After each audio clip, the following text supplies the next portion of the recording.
Hi, welcome to your checkup. We are the patient education podcast where we bring conversations from the doctor's office to your ears. On this podcast, we try to bring medicine closer to its patients. I'm Ed Dulesky, a family medicine doctor in the Philadelphia area. And I'm Nicole Rufo. I'm a nurse. And we are so excited you were able to join us here again today. So you really enjoyed your lunch today. You've gotten to this thing as the weather has gotten better. You've been able to come back home since I've been on vacation. And describe to me what you ate from your perspective. Yeah, I came home for lunch today, and to my surprise, there was a big juicy piece of sirloin waiting for me when I got home. So I guess it was delicious. Definitely medium rare. Was that almost rare, would you say? How would you say that specific piece of meat came out when I thinly sliced the meat? I don't know. I didn't examine it that closely. Okay. I guess more on the rare side. Could it have been like medium rare, or do you think that was rare? No, maybe like closer to medium. On the medium rare spectrum. Okay. I get that. I thought it was delicious. It was so good. Ollie loved it too. That was adorable. Actually, he was so calm when he came over, and I was asking for his paw, and he would give me he'd give me his paw and the little piece of meat. That was so cute. And then I love we put it in the dishwasher anyway, but when he gets his little plate afterwards let him lick the plate. It's so cute. I love that. Oh my goodness. Well, anything else? Let's see. At breakfast, we've been having the sourdough bread. We converted breads. Still sourdough, but we've been converting from getting Trader Joe's sourdough bread to a Whole Foods sourdough bread. And I think the Whole Foods one is better. Well, yeah, obviously. I'm pretty sure they make it there. That wasn't supposed to be so obvious to me, was it? Make it more fresh. Well, it's a little closer, and then they give you half a loaf, which actually works out better because I'd rather go get more than I would purchase the whole big Trader Joe's loaf where we've had a couple of them go bad. Well, yeah, I mean, Trader Joe's is good for some things, but things that need to be kept fresh, I don't think it's the best. I feel like it's the way they ship it or something. Because their produce, you have to eat the day you buy it because it doesn't last. Where does it come from? Oh, I don't know. Do they have a big? They don't make it in the back? Mm-mm. But it comes from somewhere where they make it. Yeah. The TJ's factory. Well, they're great for a frozen snack. Mm-hmm. I've been having their cheese and a dip. Yeah. That was good. We had the labna. Labna? No idea. It was delicious though. But it was delicious. It reminded me of Soraya. That was great. I got a little cracker on there. Might have to, when we're done with this, might have to go take a couple scoops and do that. Well, you left one bite, so. Yeah, I wanted more for later. Oh my God. I did. I know. Well, and then after this, you're getting some crab cavatelli, or I guess the cavatelli part is the pasta. This is going to be a corkscrew pasta. Well, that's okay. It can still be crab cavatelli. It'll be crab cavatelli for all intents and purposes. And the return of the pollock, which if you've been a long-time listener of the show, you will understand that. Pollock has justice in our household. It does. We're not just eating imitation crab. We're eating pollock. And we're shedding light on your old teacher, Mr. Pollock. Pediatrician. Oh, pediatrician? Yeah. Who might have been a fish. Oh, no. We're recycling bits now. Oh, man. Time to quit. Well, you took an FLS. I did. What does FLS stand for? Fantastic lady shower. Basically, it's when I wash my hair. What do you do when you wash your hair? What do you mean? What do I do? Well, tell what's going in there. What's going in there? Yeah. Shampoo and conditioner. Do you still use any of that scalp treatment stuff? The powder stuff? Yeah, sometimes I do a scalp scrub. I didn't this time. Sometimes I'll do what's it called? A clarifying shampoo. Sometimes I'll do a hair mask. None of that today. We just went straight shampoo and conditioner. Well, not to be dramatic, is that still considered an FLS? Mm-hmm. It is. Yeah. How does one differentiate between an FLS and and otherwise? When you're just washing your hair versus... I don't wash my hair every day. And it's a process. And then I have to dry it. And it's like long and thick and curly. It's a whole process. It truly is. Well, let's not belabor our listeners anymore with our daily happenings. Why don't we dive in here and get started? What are we going to talk about today, Nick? Today we're talking about cardiorespiratory fitness and long-term mortality. Yeah, so we are going to dive into... Actually, when I read this study, I really did think it was jaw-dropping what they were able to represent in a simple study. And it really had one big takeaway. Your fitness level might be one of the strongest predictors of how long you live. Mm-hmm. And we don't mean that you need to be an ultra marathoner. We're literally talking about how your body handles exercise and how that translates into survival. So this episode is about a massive study that used treadmill tests to measure fitness in over 122,000 people. The study was called Association of Cardiorespiratory Fitness with Long-Term Mortality Among Adults Undergoing Exercise Treadmill Testing. So they followed these folks for a little over 8 years, and they looked at who lived longer. And the results might change how you think about exercise. So why don't we break it down a little bit? All right, Eddie, tell us what cardiorespiratory fitness is.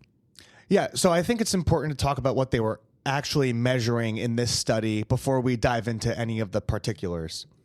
So cardiorespiratory fitness, or what they call in this study, if you were to look it up, or CRF is what they abbreviate it to.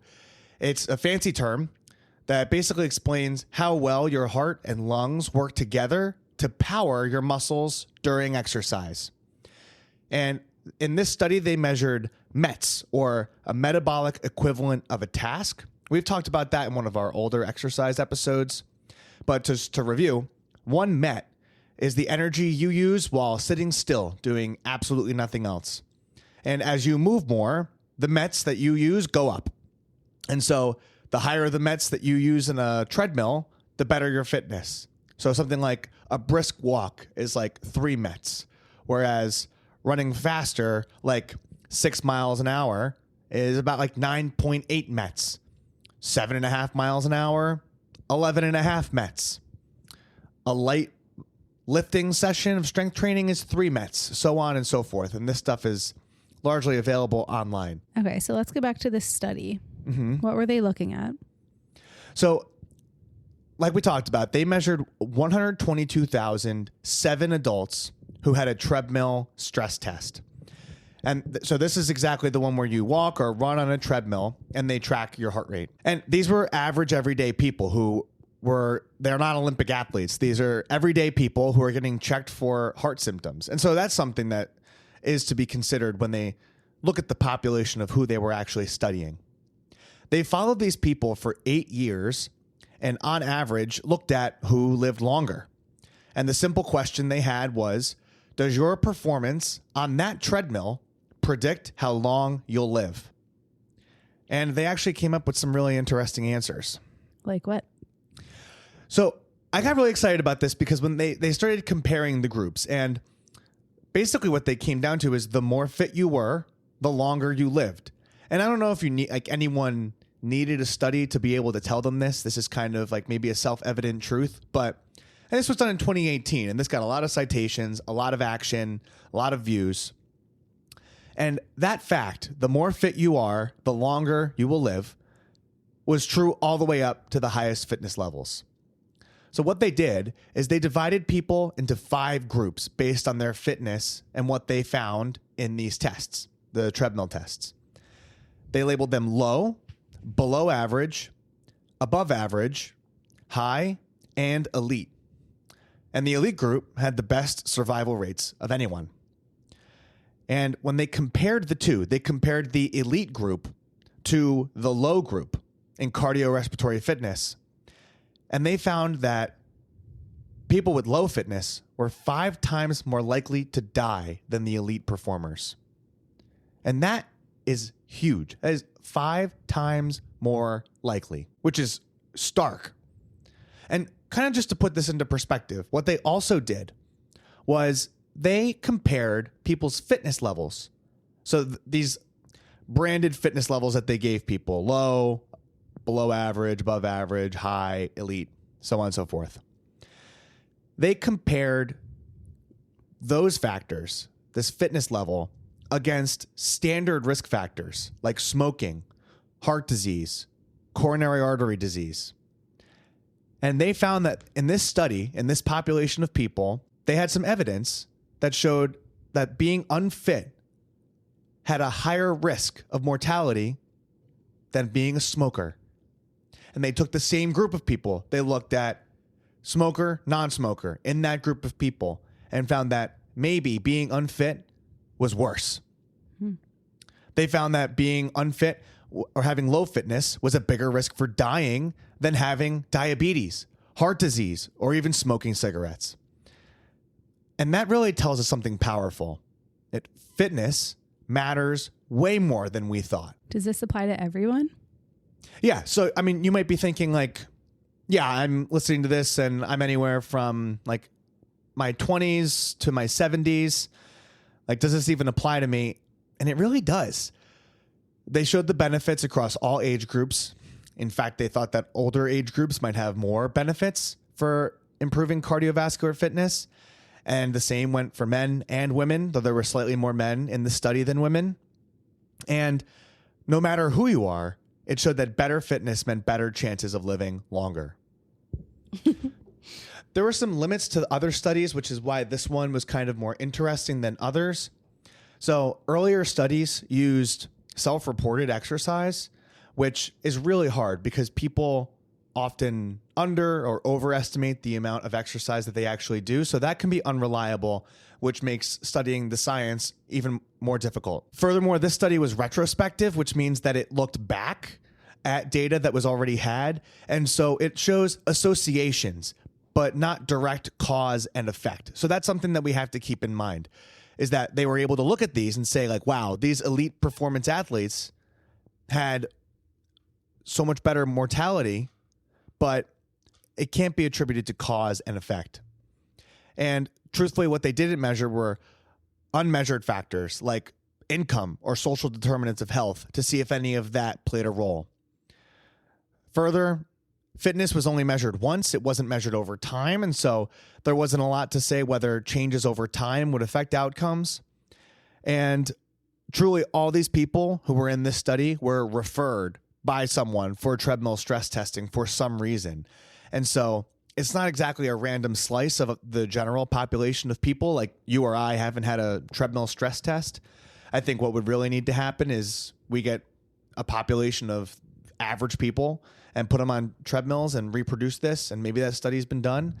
But in that way, the findings that we have from here, things that we're discussing, are a little limited. So what can all of us do with this new information? I mean, I think when you think about it, bring it back to your everyday life. We're talking about these like elite athletes, elite cardiorespiratory fitness people. And yeah, they're the ones who get the highlight of the study. But everyone who had more than low fitness had some benefit. And so you don't need to run marathons, but you really do need to move. So try to walk more. Take the stairs. Go get your heart rate up with whatever activity you enjoy. Maybe it's dancing. Maybe you're biking, swimming. The goal is to build a heart and lungs that can handle a little challenge.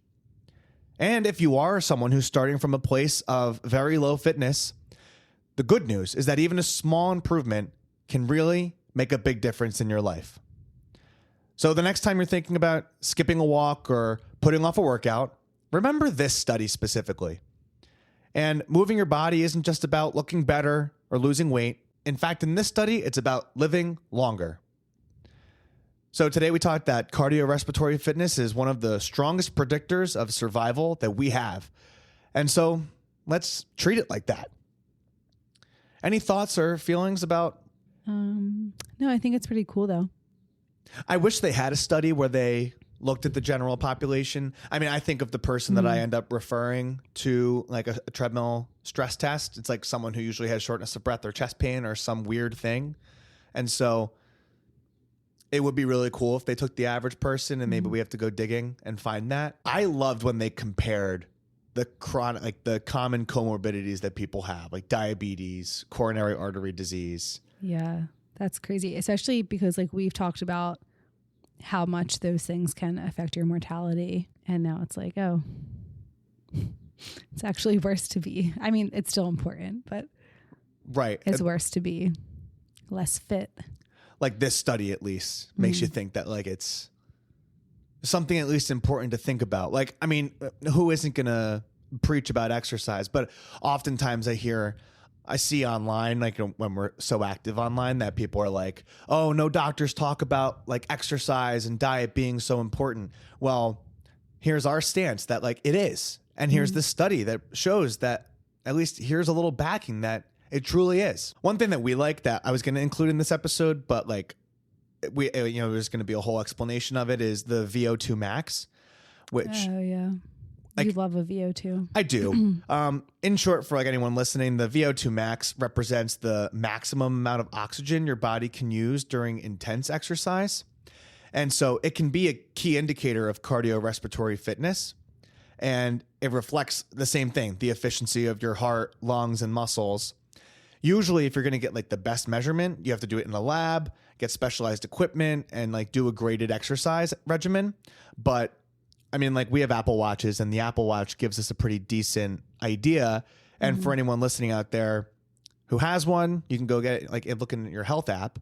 But you can also like do tests online. Like you can do like VO2 test, and like you can try to do a certain amount of exercise in certain time, and you can find it. But that's basically the point is that you can get that number easily if you have like a fitness watch, fitness app, and you can see where you are. Like, I don't like where I am cardiorespiratory fitness wise. And like, I think it changed, like my classification changed this birthday go around, and it's something I'm really trying to get up. But like yours is pristine and beautiful, and I'm jealous. Oh my gosh. There are age related declines with the VO2. And so like I said, like my most recent birthday, like changed the stratification. So like they went down the categories, and that is what it is. I had Chris, one of my Chris's, texted me and was like, why did I get this giant jump in my VO2? And I was like, did any of your equipment change? And he was like, yeah, I got a new watch. I'm like, that's why. Like, I don't think you magically got 4 points on your VO2 max overnight, which would have been really cool. But it's true. I do love a VO2.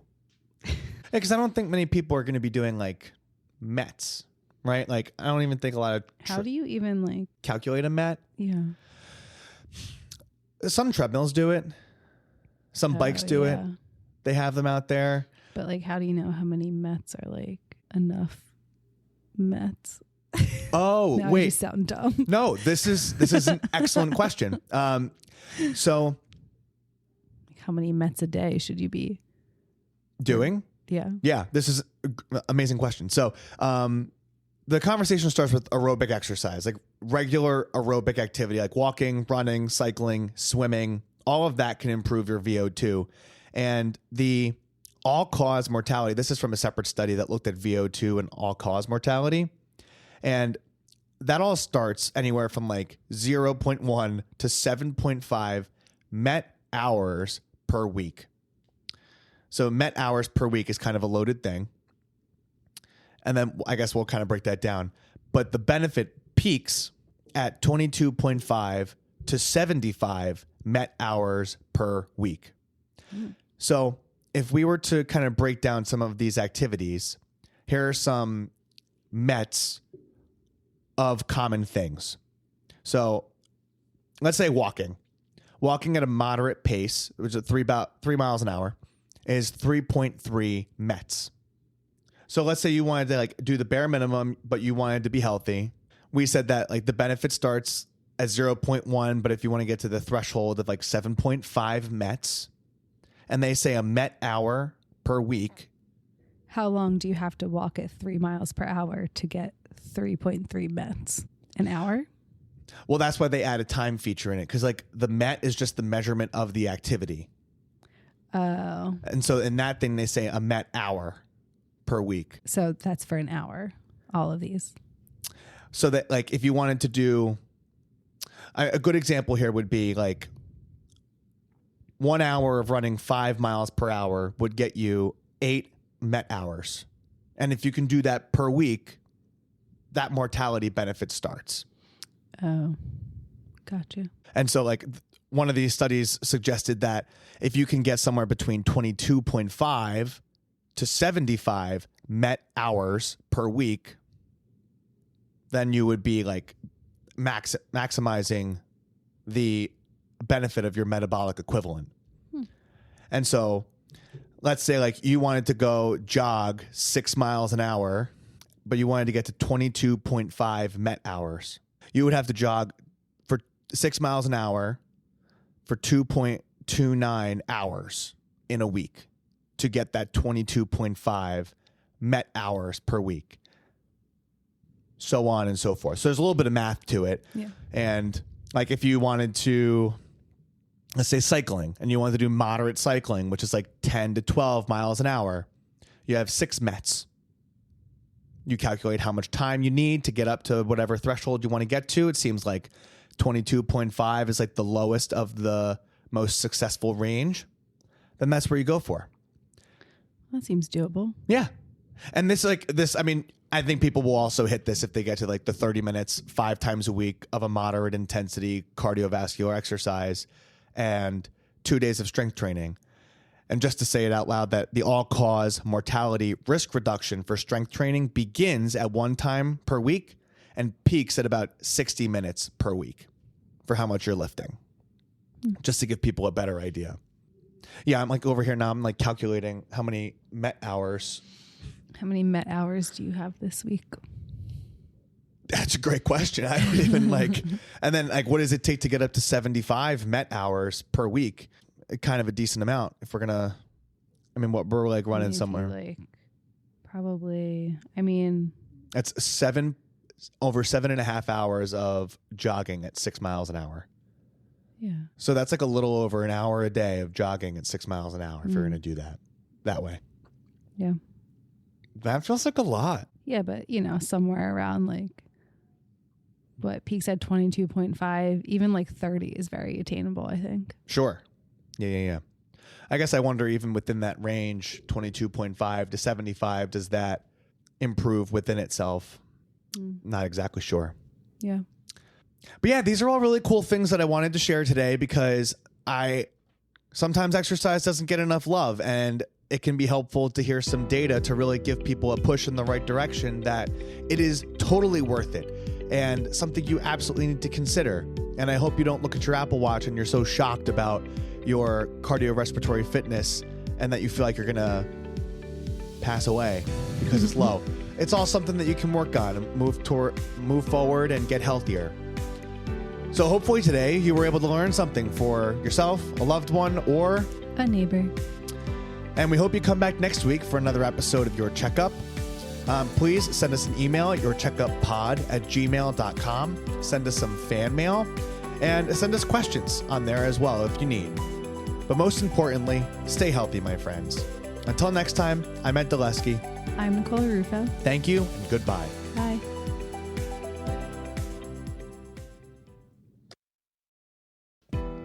This information may provide a brief overview of diagnosis, treatment, and medications. It's not exhaustive and is a tool to help you understand potential options about your health. It doesn't cover all details about conditions, treatments, or medications for a specific person. This is not medical advice or an attempt to substitute medical advice. You should contact a healthcare provider for personalized guidance based on your unique circumstances. We explicitly disclaim any liability relating to the information given or its use. This content doesn't endorse any treatments or medications for a specific patient. Always talk to your healthcare provider for complete information tailored to you. In short, I'm not your doctor. I am not your nurse. And make sure you go get your own checkup with your own personal doctor.